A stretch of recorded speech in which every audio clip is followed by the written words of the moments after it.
আচ্ছা, ফ্রেজের কনসেপ্টটা কি, কাকে ফ্রেজ বলে, আর কি করেই বা আমরা একটা সেন্টেন্সে ফ্রেজ খুঁজে পাবো? চলো আজকে বুঝে নেওয়ার চেষ্টা করব। দেখো, ফ্রেজ হলো basically a part of a sentence. এখন এটার মানে কি, পার্ট অফ আ সেন্টেন্স? অর্থাৎ ফ্রেজ নিজে কখনোই একটা সেন্টেন্স নয়। একটা সেন্টেন্সের ভেতরে আমি ফ্রেজ পেতে পারি, একটা ফ্রেজ পেতে পারি, দুটো ফ্রেজও পেতে পারি, বা কোনো কোনো সেন্টেন্সে আমরা ফ্রেজ নাও পেতে পারি। কিন্তু ফ্রেজ সবসময় একটা সেন্টেন্সের পার্ট, নিজে একটা সেন্টেন্স নয়। ওকে, আর কি, it does not express complete thought. Definitely একটা সেন্টেন্সে যদি একটা পার্ট হয়, সেটা আমরা কমপ্লিট থট কখন পাবো? যখন একটা পুরো সেন্টেন্স পাবো। যদি এই সেন্টেন্স থেকে আমরা অর্ধেক জিনিস নিয়ে নিই, তাহলে কি পুরো থট পাবো? হাফ থট পাবো। সেটাই বলছে it does not express complete thought. Also it is a group of words. এখন এখানে একটা জিনিস মাথায় রাখবে, ফ্রেজ কখনো একটা ওয়ার্ড দিয়ে হয় না। ওকে, ফ্রেজ হতে গেলে তোমাকে মিনিমাম দুটো ওয়ার্ড লাগবে। একটা ওয়ার্ড দিয়ে কখনো ফ্রেজ সম্ভব নয়। যেমন দেখো, আমি যদি ম্যান লিখি, এটা ফ্রেজ নয়। ওকে, এটা ফ্রেজ হবে যদি আমি বলি আ ম্যান, এটা ফ্রেজ হয়ে গেল। ওকে, তাহলে ফ্রেজের রুলগুলো কি, চলো একটু বুঝে নেওয়ার চেষ্টা করব।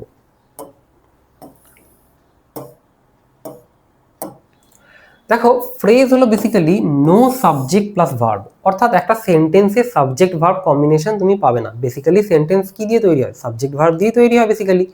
সেই সাবজেক্ট ভার্ব কম্বিনেশনটা তুমি ফ্রেজের ভেতর পাবে না। এখন এর মানেটা কি? দেখো, এখানে বলা হচ্ছে যে এর মানে হচ্ছে হয় শুধু সাবজেক্ট থাকবে, অথবা শুধু ভার্ব ফর্ম থাকবে, অথবা সাবজেক্ট ভার্ব দুটোই থাকবে না। বোঝা যাচ্ছে? যেমন দেখো, যদি শুধু সাবজেক্ট থাকে দ্য বয়, এখনই বললাম না আ ম্যান, সেরকমই বলছে the boy. A beautiful girl. যদি শুধু ভার্ব ফর্ম থাকে, যেমন দেখো রানিং ফাস্ট, ওয়াকিং স্লোলি। আবার সাবজেক্ট ভার্ব কিছুই না থাকতে পারে, যেমন দেখো in the corner, on the table, under a big tree. Okay, এইরকম কিছু কনসেপ্ট রয়েছে একটা ফ্রেজের, যে হয় সাবজেক্ট থাকবে, অথবা ভার্ব থাকবে, অথবা সাবজেক্ট ভার্ব কোনোটাই থাকবে না। কিন্তু দুটো একসঙ্গে কখনোই থাকবে না। দুটো একসঙ্গে কখনোই পাবে না তুমি ফ্রেজের ভেতরে। দুটো যদি একসঙ্গে হয়ে যায়, তাকে কি বলে?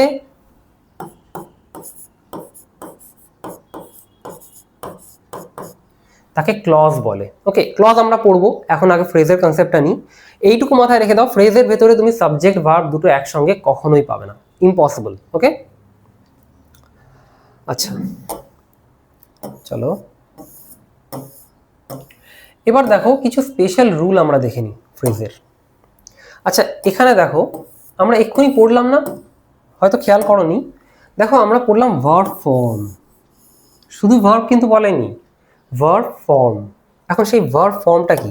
ভার্বের কটা ফর্ম হয়? দেখো, ভার্বের বেসিক্যালি পাঁচটা ফর্ম হয়। কি কি? একটা, দুটো, তিনটে, চারটে, পাঁচটা। First form, second form, third form, fourth form, fifth form. কি কি? ফার্স্ট ফর্ম বলছে বেস ফর্ম, মানে প্রেজেন্ট ফর্ম। তারপর past, past participle, ING form, and S বা ইএস ফর্ম। এস বা ইএস ফর্ম, এখন দেখো একটা একটা এক্সাম্পল দিয়ে বোঝানোর চেষ্টা করো। দেখো, ইট, এটা হচ্ছে প্রেজেন্টে রয়েছে বেস ফর্ম। এটাকে যদি আমি এট করে দিই, তাহলে হয়ে গেল কি? পাস্ট। ইটেন করে দিই, তাহলে হয়ে গেল কি? Past participle. আবার যদি আমি আইএনজি অ্যাড করে দিই, তাহলে হয়ে গেল ভার্বের ফোর্থ ফর্ম। তারপর যদি আমি আবার এস অ্যাড করি, এটা তো ইএস হবে না। ধরো ইএস হবে, গোজ হতে পারে। ওকে, তো এস বা ইএস অ্যাড হবে, এটা হয়ে গেল কি? ভার্বের ফিফথ ফর্ম। ওকে, এখন আমরা এইটার বেসিসেই একটু বুঝে নেওয়ার চেষ্টা করব কি করে ফ্রেজ হয় আর কি করে হয় না। ওকে, একটা চার্ট দেওয়া হয়েছে এখানে, এই চার্টটা ফলো করবে ফ্রেজ খুঁজে পাওয়ার জন্য। ওকে, খুব ইম্পর্টেন্ট, ভালো করে বুঝবে। দেখো, আমরা তো ভার্বের ফর্ম দেখলাম, এবার দেখো কোন ফর্মে কোনটা পসিবল। দেখো, প্রথমে নিচে আসি। দেখো, ভার্বের ফার্স্ট ফর্ম, এটা কখনোই ফ্রেজ তৈরি করতে পারে না। ওকে, এটা ফ্রেজ তৈরি করতে পারবে না, সম্ভব নয়। কেন? কারণ এখানে রয়েছে ফাইনাইট ভার্ব। ভার্বের first form finite verb. Finite verb কাকে বলে? শিখিয়েছিলাম কাকে বলে ফাইনাইট ভার্ব, ভিডিও দেখেছো? না দেখলে এখন জেনে নাও, পরে ভিডিওটা অবশ্যই দেখে নিও। ফাইনাইট ভার্ব সবসময় তোমাকে টেন্স বলবে। অর্থাৎ টেন্স মানে পাস্ট না প্রেজেন্ট না ফিউচার সেটা তোমাকে সবসময় ফাইনাইট ভার্ব বলবে। নন ফাইনাইট ভার্ব কখনো তোমাকে টেন্স বলতে পারে না, এটা মাথায় ঢুকিয়ে নাও একেবারে। ফাইনাইট ভার্ব টেন্স বলে, নন ফাইনাইট ভার্ব বলে না। ওকে, এখন দেখো ইট, এটা দেখে তো বোঝাই যাচ্ছে ভার্বের ফার্স্ট ফর্ম এটা প্রেজেন্ট ফর্ম হবে, তাই তো? তার মানে টেন্স বলছে, তাহলে এটা যখন ফাইনাইট ভার্ব এটা কখনোই আমাকে ফ্রেজ দেবে না। ওকে, ফাইনাইট ভার্ব কখনোই ফ্রেজ দেবে না, একটা ফ্রেজে তুমি কখনোই ফাইনাইট ভার্ব পাবে না, এই রুলটা মাথায় ঢুকিয়ে নাও। ওকে, দেখো এইটাই আবার ফ্রেজ হয়ে যাবে যদি আমি এর আগে টু অ্যাড করে দিই। এই দেখো এখানে ভার্বের ফার্স্ট ফর্ম টু প্লাস ইট, টু প্লাস ভার্বের ফার্স্ট ফর্ম, যেমন ধরো এখানে ইট আছে, এখানে টু ইট আছে, তাহলে টু ইট এটা কি করবে, ফ্রেজ তৈরি করতে পারবে? ইট পারবে না, কিন্তু টু ইট পারবে। কেন? কারণ টু ইট মানে কি ইনফিনিটিভ, পড়েছিলাম আমরা ইনফিনিটিভ। ইনফিনিটিভে কি হয়, টু প্লাস ভার্ব হয়, টু প্লাস ভার্ব হয় ইনফিনিটিভে, তাই তো? তাহলে এটা কি করতে পারবে, ফ্রেজ তৈরি করতে পারবে। কেন? কারণ তখন এটা হয়ে যাচ্ছে নন ফাইনাইট। ইনফিনিটিভ কিসের পার্ট? আমরা ভার্ব ম্যাপ পড়েছিলাম না, ইনফিনিটিভ কিসের পার্ট? নন ফাইনাইট ভার্বের পার্ট। নন ফাইনাইট ভার্ব কি করবে, কখনোই আমাকে টেন্স দেবে না, তাহলে সেটা হয়ে যাচ্ছে কি, তখন একটা ফ্রেজ তৈরি করতে তখন হেল্প করবে। হয়ে যাচ্ছে? আচ্ছা, এবার দেখো আমরা যদি ভার্বের ফোর্থ ফর্ম নিই, ফোর্থ ফর্ম কি ছিল? ফোর্থ ফর্ম কি ছিল? ING form. ভার্বের ফোর্থ ফর্ম যদি নিই তাহলে সেটা কি করবে, ফ্রেজ তৈরি করতে পারবে। ওকে, তৈরি করতে পারবে। কেন পারবে? কারণ এই আইএনজি ফর্মটা জিরান্ড বা পার্টিসিপল তৈরি করে, তাই তো? আমরা জিরান্ডও করেছি, পার্টিসিপলও করেছি। জিরান্ড বা পার্টিসিপল কি কখনো একটা একটা সেন্টেন্সে টেন্স বলে? বলে না। কেন বলে না? কারণ তারাও হচ্ছে নন ফাইনাইট ভার্বের পার্ট। হয়ে যাচ্ছে? তার মানে নন ফাইনাইট ভার্ব যখনই পাবো আমরা, তখন একটা সেন্টেন্সে আমরা ফ্রেজ তৈরি করতে পারবো। কিন্তু যখন আমরা ফাইনাইট ভার্ব পেয়ে যাচ্ছি তখন আমাদের টেন্স তৈরি হচ্ছে না, এই ফ্রেজ তৈরি হচ্ছে না। ওকে, দেখো ভার্বের থার্ড ফর্ম যদি দেখি আমরা, কি ছিল ভার্বের থার্ড ফর্ম? ইটেন, তাই তো? এখন ইটেনটা কি করবে, এটা ফ্রেজ তৈরি করতে পারবে। কেন? কারণ এটা তো পার্টিসিপল, এটা তো পার্টিসিপল, আমরা পার্টিসিপল করেছিলাম। সেই পার্টিসিপেলেরই ফর্ম একটা, ইটিংটা পার্টিসিপল হতে পারে, জিরান্ড হতে পারে, আবার ইটেনটা কি পার্টিসিপল হবেই। তাহলে এটা কি পার্টিসিপলটা ভার্বের কোন ফর্ম? এটা থার্ড ফর্ম। এখন এটা কি করছে, এটা ফ্রেজ তৈরি করতে পারছে। কেন? কারণ এটা নন ফাইনাইট ভার্বের পার্ট। এই তিনটেই এখানে হয়ে গেল কি, নন ফাইনাইট ভার্বের পার্ট, ইনফিনিটিভ, জিরান্ড আর পার্টিসিপল। ওকে, এখন একটা তো ফাইনাইট ভার্ব আমরা দেখলাম যে কখনোই তৈরি করতে পারবে না, বাকি দুটো দেখে নাও। ভার্বের সেকেন্ড ফর্ম এট, কেন তৈরি করতে পারবে না? কারণ এটা ফাইনাইট। বলেছি রুল নাম্বার 1, কখনোই ফাইনাইট ভার্ব তোমাকে ফ্রেজ দেবে না। ওকে, সব সময় ফাইনাইট ভার্ব খুঁজবে একটা সেন্টেন্সে, যদি আছে তার মানে ওখানে ফ্রেজ নেই। তুমি ওই সেন্টেন্সেরই হয়তো অন্য পার্টে পাবে, কিন্তু ওখানে ফ্রেজ নেই। যখনই ফাইনাইট ভার্বটা পাচ্ছ ওই জায়গায়, ওখানে ফ্রেজটা নেই। ওকে, আচ্ছা, ভার্বের ফিফথ ফর্ম, ভার্বের ফিফথ ফর্ম কি? ইটস, অর্থাৎ এটাও কি করছে, আমাকে একটা টেন্স বলে দিচ্ছে। ভার্বের ফিফথ ফর্ম এস বা ইএস। ওকে, তাহলে এটাও যখন টেন্স বলছে তাহলে এটাও ফ্রেজ তৈরি করবে না, কারণ কি এটা ফাইনাইট। ওকে, দেখো এইটুকু তো বোঝা গেল যে ফাইনাইট ভার্ব তোমাকে ফ্রেজ দেবে না, আর নন ফাইনাইট ভার্ব ফ্রেজ দেবে। But there is a special case. Okay, একটা সিঙ্গেল স্পেশাল কেস আছে যেখানে তোমাকে ফাইনাইট ভার্বও ফ্রেজ দেবে। আপাতত তুমি ফ্রেজের কনসেপ্ট নিচ্ছ, এইটুকু মাথায় রেখে দাও যে ফ্রেজ কখনোই ফাইনাইট ভার্ব দিয়ে আসে না।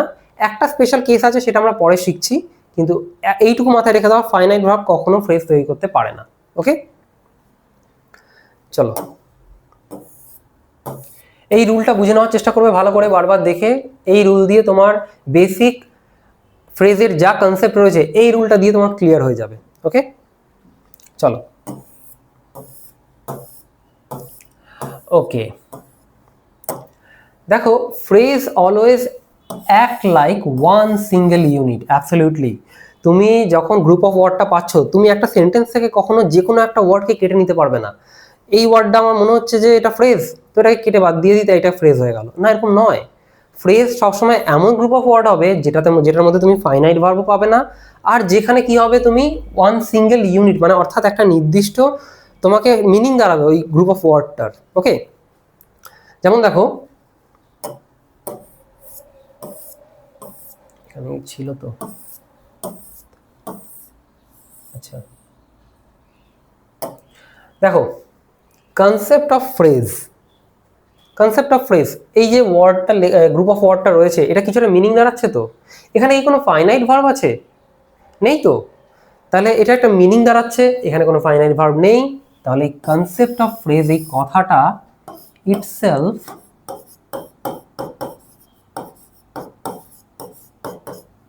বুঝতে পারছো? বোঝা যাচ্ছে? ভালো লাগছে জিনিসটা বুঝে? দেখো কনসেপ্ট অফ ফ্রেজটাকে আমি কিভাবে বলতে পারি, দেখো এখানে আমি বলতেই পারতাম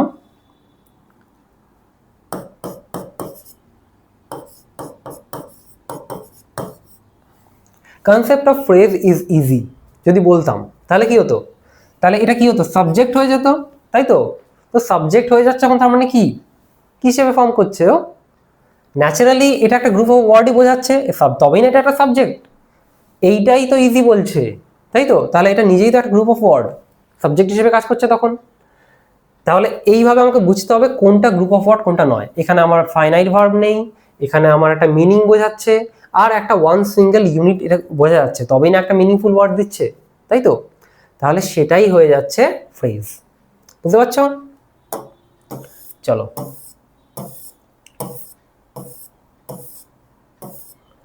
আচ্ছা, দেখো phrase always acts like one single unit. Okay okay so আচ্ছা, এবার কি করব? ধরো আমরা পাচ্ছি না, দেখো আজকে কিন্তু আমরা বেসিক কনসেপ্ট নিচ্ছি শুধু, ঠিক আছে? কারণ ফ্রেজের এই বেসিক কনসেপ্টটা আমাকে ফার্দার গিয়ে হেল্প করবে। অন্যান্য ফ্রেজের বিভিন্ন টাইপ আছে, তখন তোমার অসুবিধা হয়ে যাবে। তাই এই বেসিক কনসেপ্টটা থেকে তোমার মিনিমাম যতটুকু ধারণা দরকার তার থেকেও বেশি ক্লিয়ার হবে আজকে। ওকে দেখো phrase always acts like one single unit, তাহলে আমি বুঝবো কি করে সেটা ওয়ান সিঙ্গেল ইউনিট হিসেবে কাজ করছে? আমাকে তো বুঝতে হবে, আমি কিছুই জানি না। তো আমি যে কোনো একটা জায়গা থেকে ভেঙে নিলাম, কি করে পারবো? দেখো এর নির্দিষ্ট কোনো উপায় তো নেই যদি না তুমি ঠিকঠাক করে একটু বোঝার চেষ্টা করেছো, কিন্তু স্পেশালি কিছু উপায় রয়েছে। যেমন দেখো, break the sentence, try to break the sentence basically, but the part that resist breaking is phrase. হয়ে যাচ্ছে? অর্থাৎ একটা সেন্টেন্স পেলাম, তুমি সেন্টেন্সটাকে মনে মনে পার্টে ভাঙার চেষ্টা করো। যদি দেখো যে এই পার্টটা রয়েছে, এই পার্টটা মনে হচ্ছে একটা গ্রুপ অফ ওয়ার্ড, তাহলে ওটা ফ্রেজ হতে পারে। এবার তখন আমাকে অ্যাপ্লাই করতে হবে রুলস। যে রুলগুলো পড়ালাম ওটার মধ্যে ফাইনাইট ভার্ব আছে কি? ফাইনাইট ভার্বের পর ওটা কি গ্রুপ অফ ওয়ার্ডটা যেটা একটা মিনিংফুল ওয়ার্ড দিচ্ছে, মিনিংফুল একটা কথা বলছে, তাহলে সেটা হয়ে যাচ্ছে ফ্রেজ। হয়ে যাচ্ছে? চলো কিছু এক্সাম্পল দিয়ে আমরা জিনিসটা বুঝে নেওয়ার চেষ্টা করবো। এক্সাম্পলের থেকে বেটার জিনিস ইংলিশে নেই, so example is the best thing. চলো দেখো, she wants a beautiful dress. এখন আমি বুঝছি কি করে যে এটা একটা গ্রুপ অফ ওয়ার্ড, তাই তো? মোটামুটি এইটুকু তো ধারণা পেয়ে গেছো যে এটা একটা গ্রুপ অফ ওয়ার্ড বোঝা যাচ্ছে, ঠিক তো? শি ওয়ান্টস হোয়াট, দেখো আমি যদি জিজ্ঞেস করি শি ওয়ান্টস হোয়াট, যদি জিজ্ঞেস করি শি ওয়ান্টস হোয়াট, কি হবে? A beautiful dress. কখনোই হবে কি শি ওয়ান্টস আ ড্রেস? তাহলে পুরো যে গ্রুপ অফ ওয়ার্ডটা রয়েছে সেটা আসছে, তাহলে ন্যাচারালি এটা একটা মিনিংফুল ওয়ার্ড, কিছু একটা মিনিং বোঝাতে চাইছে, তাহলে সেটা তখন কি হয়ে যাবে? এটা ফ্রেজ। কেন ফ্রেজ হবে? এখানে কি রয়েছে? ফাইনাইট ভার্ব রয়েছে? নেই। এটা একটা গ্রুপ অফ ওয়ার্ড যেটা as a one single unit কাজ করছে, তাহলে নিশ্চয়ই এটা তাহলে ফ্রেজ হবে। হয়ে যাচ্ছে? দেখো, Mohit is my best friend, again same জিনিস, সেম জিনিস, এটাও phrase. Mohit is my best friend, তার মানে এইটা একসঙ্গে আসবে, তাই তো? মোহিত এটা যদি সাবজেক্ট হয়, এটা কি subject complement, Mohit is my best friend, তাহলে নিশ্চয়ই এই গ্রুপ অফ ওয়ার্ডটা একটা মিনিং বোঝাচ্ছে, তাই তো? তাহলে এটা ফ্রেজ। দেখো, the water is too cold, the water is too cold. দেখো যদি আমি মনে মনে ভাঙার চেষ্টা করি, the water is too cold, বা হয়তো তুমি বুঝতে পারছো না, the water is too cold, কেমন একটা মনে হলো না? তাহলে নিশ্চয়ই the water is too cold. তাহলে যদি এইভাবে বলি, তাহলে এখানে দ্য ওয়াটার আছে, সাবজেক্ট আছে, তাহলে এটা কি হয়ে যাবে? ফ্রেজ। আবার দেখো টু কোল্ড, এখন টু কোল্ড খুব ঠান্ডা, এখানে বলছে খুব ঠান্ডা, তাহলে এটাও একটা গ্রুপ অফ ওয়ার্ড, তাই তো? কারণ এখানে ফাইনাইট ভার্ব যখন নেই, তাহলে আমি এটাকে চোখ বন্ধ করে কি করে দেবো? ফ্রেজ। বোঝা যাচ্ছে? আমি যদি বলতাম যে ইজ টু কোল্ড, দেখো মনে হচ্ছে না টানছি জিনিসটাকে বেশি? ইজ টু কোল্ড মনে হচ্ছে না তিনটে পার্টেজ হয়ে গেল জিনিসটা? টু কোল্ডটা যেমন একসঙ্গে হয়ে গেল, ইজ টু কোল্ড থেমে থেমে থাকতে হচ্ছে। তাহলে আমাকে বুঝতে হবে। এখন যদি ইজ টু কোল্ড হতো তাহলে কি হতো, তাহলে ওটা ফ্রেজ হতো না। কেন হতো না? কারণ এখানে কি হয়ে যাবে, ফাইনাইট ভার্ব আছে, তাই ওটা হবে না ফ্রেজ। দেখো I bought a new car, again same thing, I bought what, a new car, তাহলে এটাও কি হয়ে গেল, phrase. Eating rice is healthy. এখন দেখো এইটুকু বোঝা যাচ্ছে যে আমরা এখানে দুটো পার্টে ভাঙতে পারছি, তাই তো, ইটিং রাইস ইজ হেলথি। আগে আমরা এই পার্টটাকে দেখি, ইজ হেলথি, এটা কি ফ্রেজ? বলো, এটা কি ফ্রেজ? ফ্রেজ নয়। কেন? কারণ এখানে ফাইনাইট ভার্ব আছে, এটা ফাইনাইট ভার্ব, তো ফাইনাইট ভার্ব তৈরি করবে না। যে স্পেশাল কেস আমি বলেছি সেটা এখনো শেখাইনি তোমাদেরকে, তাই আমি এইটুকু বুঝতে পারছি যে ফাইনাইট ভার্ব এখানে রয়েছে, তো এটা ফ্রেজ নয়। তাহলে এই পোর্শনটা কি হবে, eating rice, eating rice is healthy, eating rice. দেখো আমরা আগেই পড়েছি যে ভার্বের আইএনজি ফর্ম কি করবে, ফ্রেজ তৈরি করতে পারবে, তাই তো। এখন দেখো এটা কি হিসেবে কাজ করছে, সাবজেক্ট। ধরো আমি কিছু জানি না, আমি কিছু পড়িনি, এইটুকু জানি এটা সাবজেক্ট। এখন এটা যদি সাবজেক্ট হয় তাহলে সাবজেক্টের ভেতরে আইএনজি ফর্ম রয়েছে, এটা কি হিসেবে কাজ করছে, নাউন হিসেবে কাজ করছে। তো নাউন হিসেবে যদি কাজ করে তাহলে এটা কি হয়ে যাবে, জিরান্ড। এটা যদি জিরান্ড হয় তাহলে এই টোটালটা কি হয়ে যাবে, জিরান্ড ফ্রেজ। বোঝা যাচ্ছে? এইভাবে ফ্রেজ খুঁজতে হবে যে কোন গ্রুপ অফ ওয়ার্ডটা মিনিংফুল দেখাচ্ছে। এটা ইজি হয়ে যাচ্ছে কারণ যেহেতু আমি তোমাদেরকে জিরান্ড পড়িয়েছি অলরেডি, তাই বুঝতে পারছো ব্যাপারটা। চলো,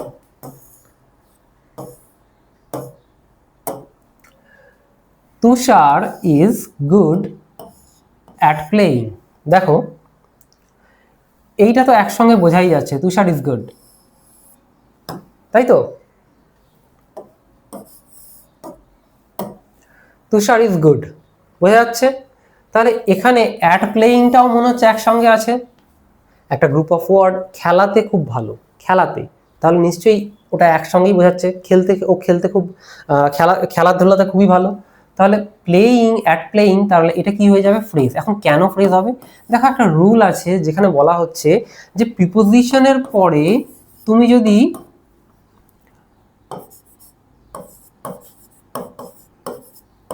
ওয়ার্ডস বা এক্সট্রা ওয়ার্ড পাও প্রিপোজিশনের পরে, তাহলে সেটা হয়ে যাবে ফ্রেজ। ওকে, প্রিপোজিশনের পরে আমি প্লেইং পেয়েছি, ফ্রেজ। ওকে, পুরোটা ফ্রেজ, অ্যাট প্লেইং পুরোটা ফ্রেজ। তো এটা এখানেই যদি আমি প্রিপোজিশনের পরে নন ফাইনাইট ভার্ব পেতাম তাহলে আর ফ্রেজ হতো না। কেন কি? কারণ ফাইনাইট ভার্ব ফ্রেজ তৈরি করতে দেয় না। ওকে, তো এক্সট্রা ওয়ার্ড আমি যা পেয়ে যাচ্ছি প্রিপোজিশনের পরে, পুরোটা মিলিয়ে হয়ে যাবে phrase. The book is on the table. দেখো अगेन, দেখো এখানে প্রিপোজিশন আছে আর কি আছে, কিছু ওয়ার্ডস আছে, তাই তো। তাহলে কি হচ্ছে, এটা হয়ে যাচ্ছে ফ্রেজ। কেন? কারণ আমরা শিখেছি এক্ষুনি যে প্রিপোজিশনের পরে যদি আমি গ্রুপ অফ ওয়ার্ডস পাই তাহলে সেটা হয়ে যাবে ফ্রেজ। হয়ে যাচ্ছে। The cat is under the chair. Okay, the cat is under the chair, এটাও phrase, same rule. He likes to work. আচ্ছা ভালো করে দেখো তো, এই পোর্শনটাকে কি আমি ফ্রেজ বলতে পারি, হি লাইকস? এটা তো একসঙ্গেই মনে হচ্ছে আসছে, মনে হচ্ছে হি লাইকস আসছে একসাথে মনে হচ্ছে। এখানে কি হবে, এটা ফ্রেজ? কেন হবে না? কারণ এখানে সাবজেক্ট আছে, এখানে ভার্ব আছে। সাবজেক্ট ভার্ব কি কখনো একসঙ্গে ফ্রেজে থাকতে পারে? থাকতে পারে না, আমরা রুলে পড়েছি। তাহলে বাকি পোর্শনটা দেখি তো, টু ওয়ার্ক, এখানে কি আছে, টু ওয়ার্ক, এটা কি বোঝাচ্ছে, টু প্লাস ভার্ব, কি এটা, ইনফিনিটিভ। তাহলে আমরা ইনফিনিটিভকে বলতেই পারি, এখানে যখন কিছু নেই তাহলে আমি বলতেই পারি এটা একটা ইনফিনিটিভ ফ্রেজ, তাই তো, কারণ আমি শিখিয়েছিলাম যে ইনফিনিটিভকে আমরা ইনফিনিটিভ ফ্রেজ বলতে পারি। ওকে, তাহলে এটা হয়ে যাবে কি, এটা একটা ফ্রেজ, কি ফ্রেজ, ইনফিনিটিভ ফ্রেজ। বোঝা যাচ্ছে? She is happy.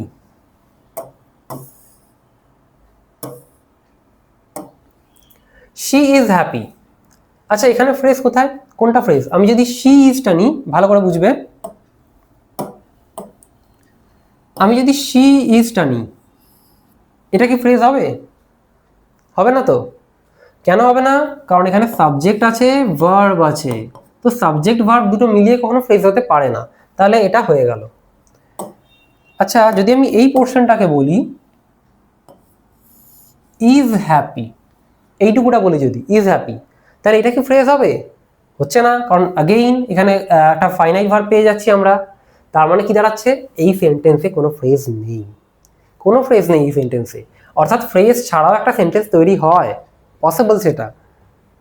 ওকে, চলো নেক্সট এক্সাম্পল দেখে নিই। দেখো, diamond is of great value. Okay, again দেখো আমি প্রিপোজিশন পেয়েছি, প্রিপোজিশনের পরে গ্রুপ অফ ওয়ার্ডস কিছু রয়েছে আরো, তাহলে এই টোটালটা হয়ে যাচ্ছে কি ফ্রেজ। ওকে, বুঝতে পারছো, বোঝা যাচ্ছে?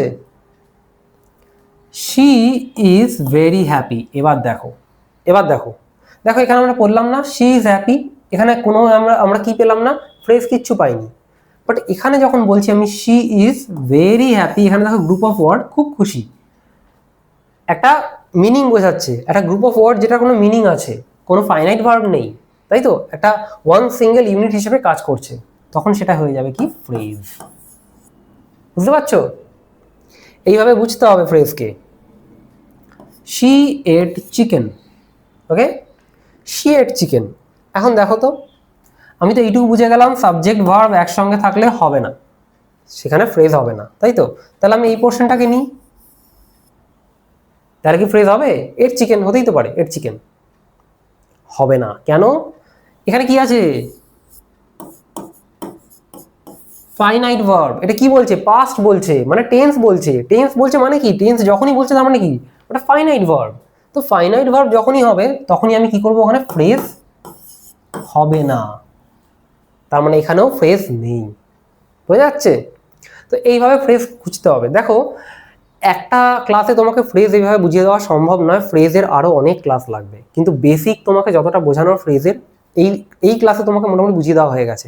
আরেকটা সেকেন্ড ক্লাস আমি নেব ফ্রেজের, সেইখানে তুমি আরেকটু ডিটেলসে কিছু আরো রুলস জানবে। আজকে যেমন কিছু রুলস তোমাকে পড়িয়েছি, যেটার বেসিসে তুমি যদি ফ্রেজ দেখো, মোটামুটি ফ্রেজ তুমি খুঁজে পেয়ে যাবে। কিছু এক্সট্রা রুল আমি আরো বুঝিয়ে দেবো। তারপরে ফ্রেজের আরো ভেরিয়েশনস রয়েছে। ওকে, সেই ভেরিয়েশনসগুলো এক একটা সিঙ্গেল সিঙ্গেল ক্লাসে করতে হবে। আজকে যে ক্লাসটা করালাম এটা ভালো করে দেখবে, কারণ নেক্সট ক্লাস যখন ফ্রেজের সেকেন্ড ক্লাসটা করাবো সেই ক্লাসে এই এই জিনিসগুলো লাগবে। ওকে, তো আজকে এইটুকুই থাকলো আপাতত, দেখা হবে নেক্সট ভিডিওতে, ততক্ষণ টাটা।